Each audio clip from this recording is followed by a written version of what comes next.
अस्सलाम वालेकुम, मैं हूं मोहम्मद जवाद अहमद और आज इस वीडियो में हम बात करने वाले हैं कि वीगोटेल नोट 23 और सैमसंग गैलेक्सी A06 के अंदर से कौन सा फ़ोन ऐसा है जो बेहतर है और आपको बाय करना चाहिए। तो मैं सैमसंग गैलेक्सी A06 के ऊपर भी ऑलरेडी एक सेपरेट वीडियो बना चुका हूँ और वीगोटेल नोट 23 के ऊपर भी एक सेपरेट वीडियो बना चुका हूँ। लेकिन मेरे एक व्यूअर हैं, उन्होंने रिक्वेस्ट की थी कि एक कंपैरिजन वीडियो बनाया जाए इन दोनों फ़ोन्स के दरमियान में और ये देखा जाए कि इनमें से कौन सा फ़ोन बेहतर है और कौन-सा जो है उसे बाय करना चाहिए और क्यों बाय करना चाहिए। तो आइए शुरू करते हैं। सबसे पहले हम बात करते हैं एंड्रॉयड वर्ज़न की। तो वीगोटेल नोट 23 जो है वो एंड्रॉयड 13 के साथ आता है, लेकिन इसमें अपडेट भी आ जाती है एंड्रॉयड 14 की। उसके ऊपर भी मैं ऑलरेडी एक सेपरेट वीडियो बना चुका हूँ कि एंड्रॉयड 13, 14 दोनों में क्या डिफ़रेंस है और कौन से नए फीचर उसके अंदर आए हैं। और दूसरी तरफ बात करें सैमसंग गैलेक्सी A06 की, तो ये हमारे पास एंड्रॉयड 14 के साथ आता है और साथ ही इसमें हमें 2 साल की मेजर एंड्रॉयड अपडेट्स भी देखने को मिलती है, मतलब एंड्रॉयड 16 तक आपको इसमें अपडेट देखने को मिलेगी। तो अगर तो आप अपडेट्स के लिए और सॉफ्टवेयर एक्सपीरियंस के लिए फ़ोन लेना चाह रहे हैं, तो फिर यहाँ पे सैमसंग जो एक पॉइंट सैमसंग को जाएगा कि ज़्यादा अपडेट मतलब ज़्यादा बेहतर हमें क्वालिटी यहाँ पे देखने को मिल रही है। अगली चीज़ है हमारे पास प्रोसेसर।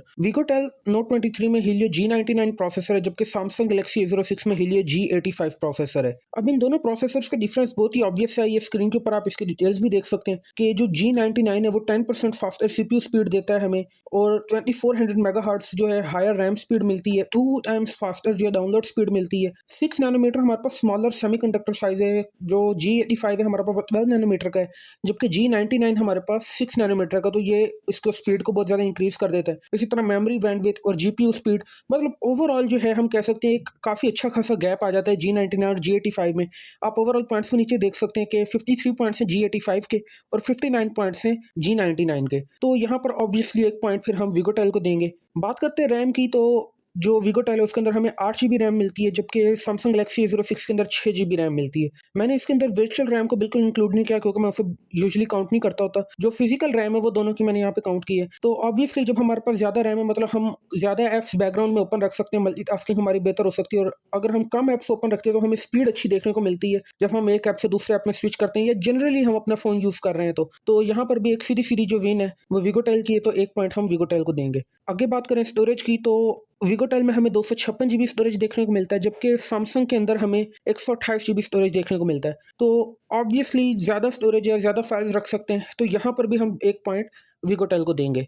दोनों के अंदर एसडी कार्ड लगाया जा सकता है, डेडिकेटेड स्लॉट्स हैं, तो 1-1 पॉइंट दोनों को दिया जाएगा। डिस्प्ले की बात करें, दोनों के अंदर 6.7 इंच का एलसीडी डिस्प्ले है, लेकिन सिमिलैरिटीज़ यहीं पे खत्म हो जाती हैं क्योंकि वीगोटेल में हमें 1080p डिस्प्ले देखने को मिलता है, जबकि सैमसंग में हमें 720p डिस्प्ले देखने को मिलता है। तो क्वालिटी वाइज़ देखा जाए तो डिस्प्ले क्वालिटी जो है वीगोटेल की वो बहुत ज़्यादा अच्छी है कि हमें almost double the screen resolution देखने को मिल रही है, तो ये एक बहुत ही प्लस पॉइंट हो जाता है इसका। और दूसरी तरफ ये कि हमें वीगोटेल में 120 हर्ट्ज़ का रिफ्रेश रेट भी देखने को मिलता है, जबकि सैमसंग के अंदर हमें स्टैंडर्ड 60 हर्ट्ज़ का रिफ्रेश रेट ही देखने को मिल रहा है। तो क्योंकि यहाँ पे हमें रेज़ोल्यूशन भी ज़्यादा मिल रही है, रिफ्रेश रेट भी मिल रहा है, तो 1 पॉइंट हम यहाँ पे वीगोटेल को देंगे। आगे बात करें बैटरी की, तो दोनों के अंदर बिल्कुल सेम बैटरी है 5000 मिली एम्पेयर की, जो कि आपको अच्छी खासी बैटरी टाइमिंग प्रोवाइड कर देगी। अगर आप कैजुअल यूसेज कर रहे हैं, ब्राउजिंग कर रहे हैं, सोशल मीडिया देख रहे हैं, व्हाट्सएप वगैरह चला रहे हैं, तो आपको ईज़िली 20 टू 24 आवर्स का आपको बैटरी बैकअप इस पे मिल जाएगा। अगर आप बहुत ही कम यूज़ करते हैं, जैसे सिर्फ कॉल वगैरह सुनने के लिए या फिर वक्तन-फ़वक्तन व्हाट्सएप देखने के लिए, तो आपको ये 1.5 से 2 दिन भी आपकी बैटरी निकाल जाएगी स्टैंड बाय पे। और अगर बात करें इसके कंटिन्यूअस यूसेज की, अगर आप इस पे गेमिंग वगैरह कर रहे हैं, तो गेमिंग वगैरह में दोनों फ़ोन्स ही आपको तकरीबन 6 टू 7 आवर्स, G99 क्योंकि थोड़ा ज़्यादा ऑप्टिमाइज़्ड है, तो हो सकता है 8 आवर्स तक भी आपको battery timing they they, depending on कि आप कौन सी गेम खेल रहे हैं, किस सेटिंग के ऊपर।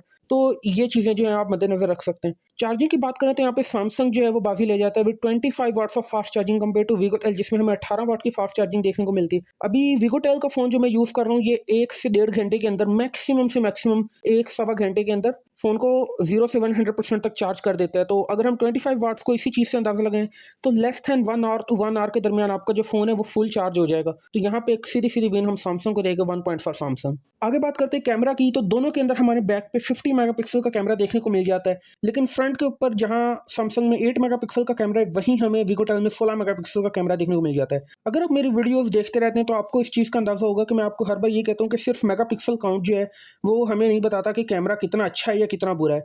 और भी अंदर बहुत सारी चीज़ें आ जाती हैं, जैसे कि अपर्चर दोनों का कितना है, दोनों की शटर स्पीड कितनी है, दोनों का सॉफ्टवेयर कितना अच्छा है, दोनों प्रोसेसिंग कितनी अच्छी कर रहे हैं। ये सारी चीज़ें अगर हम काउंट करें तो फिर हम अंदाज़ा लगा सकते हैं कि कैमरा कितना अच्छा है या कितना बुरा है। लेकिन उसके लिए मेन चीज़ है कि आपको टेस्ट करना पड़ेगा, दोनों को चेकआउट करना पड़ेगा। लेकिन अगर ओवरऑल सिर्फ़ और सिर्फ़ रॉ क्वालिटी की बात करें, रॉ नंबर ऑफ पिक्सेल्स की बात करें, तो हमें फ्रंट के ऊपर 16 मेगापिक्सल का जो कैमरा देखने को मिल रहा है, तो आपको बहुत ज़्यादा डिटेल्स देखने को मिलेंगी। फ़ोटोज़ की क्वालिटी आपकी अच्छी आएगी। तो ये चीज़ भी आप मद्देनज़र रखें कि वीगोटेल के अंदर हमारे पास 50 मेगापिक्सल का बैक कैमरा है और 16 मेगापिक्सल का फ्रंट कैमरा है, जबकि सैमसंग में 50 मेगापिक्सल का बैक कैमरा है और 8 मेगापिक्सल का फ्रंट कैमरा है। तो यहाँ पर एक पॉइंट हम वीगोटेल को देंगे। जायरो की बात करें तो सैमसंग गैलेक्सी A06 इसमें हमें जायरो देखने को नहीं मिलता, जबकि वीगोटेल नोट 23 में हमें जायरो भी देखने को मिलता है। तो अगर आप गेमिंग के लिए फ़ोन लेना चाह रहे हैं तो एक पॉइंट हमें फिर यहाँ पे वीगोटेल को देना पड़ेगा कि यहाँ पे हमें जायरो की सहूलत मिल रही है कि आपको अच्छी गेमिंग परफॉर्मेंस जो है वो प्रोवाइड करेगा। तो अगर ओवरऑल पॉइंट्स की बात करें तो हमारे पास वीगोटेल जो है उसके 8 पॉइंट्स हो जाते हैं और सैमसंग के 4 पॉइंट्स हो जाते हैं। तो एक सीधी-सीधी विन है हमारे पास वीगोटेल की कि ज़्यादा पॉइंट्स हैं तो अच्छी परफॉर्मेंस हमें प्रोवाइड कर रहा है। जो भी डिटेल्स है वो मैंने आपको दे दी हैं।